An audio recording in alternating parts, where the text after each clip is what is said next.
Hey everyone, welcome back to the Deep Charts channel. Today we're diving into the world of web app development with Python. Specifically, we'll be using a library called Solara to create a simple yet interactive data visualization app. Before we dive in, let's talk a bit about Solara. Solara is a Python library that simplifies the process of building reactive web applications. It's especially useful for tasks like data visualization, where we want our app to respond dynamically to user inputs. Some might say that Solara is easier to implement than Streamlit apps, but I'll leave that determination up to you after this tutorial. This is what we're going to build today. It's a super simple app where you choose the mean and standard deviation with two sliders, and it dynamically updates a histogram to visualize a random normal distribution. After you finish this tutorial, you'll be able to update the sliders and swap out the histogram for the visualization elements that are important for your personal project. The first step is to make sure we have all the necessary packages installed. We'll need to install Solara along with a couple of other libraries, Plotly and NumPy. You can do this easily using pip, Python's package manager. So to kick things off, let's import these packages at the top of our script. We're next going to define what's known as a Solara component. This might sound a bit technical, but don't worry, it's just a term for the modular elements used to build the user interface. You can read more about components in the link in the video description. In our Python script, we're going to create a function called page. Inside our page function, we'll define the layout of our web app.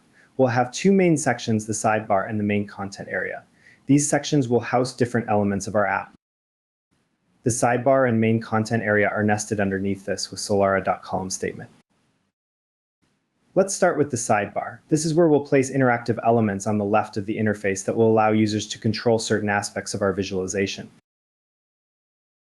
Inside the sidebar, we'll add sliders for controlling the mean and standard deviation of our data. These sliders will be created using the solara.sliderFloat function. We'll set them up to range from -10 to 10 for the mean and from 0.1 to 10 for the standard deviation. The initial values of these sliders are set by these two useState lines of code directly below the start of the page function, which also dynamically update to new values when the user of the web app moves the sliders. Now, let's move on to the main content area. This is where we'll display our data visualization based on the user's input from the sidebar. Inside the main content area, we'll generate some random data based on the selected mean and standard deviation values. Then we'll create a histogram using Plotly Express to visualize this data.